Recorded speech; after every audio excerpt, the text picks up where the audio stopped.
د عقلمن انسان د هوښیار انسان څلور علامات دي. په کم انسان کې چې د څلور علامات وي هغه عقلمن انسان دی، هغه هوښیار انسان دی.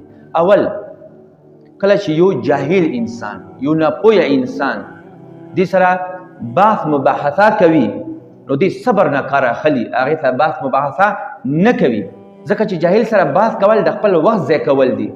جاهل د تا خبره نه مني، هغه وایي چې زه څه وایم دا ټیک دي. نو جاهل سره بحث مباحثه نه کول دا د عقلمن انسان علامت دی.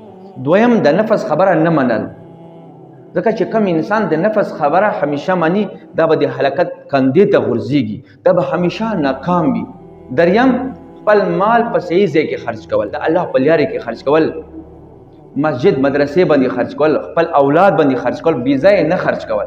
نو کوم څوک چې خپل مال په خپل ځای باندې خرج کوي، په خپل محل باندې خرج کوي، دا عقلمند هوښیار انسان دی. څلورم خپل دوست او دشمن کې تمیز هم کوي شي چې دا زما دوست دی او دا زما دشمن دی.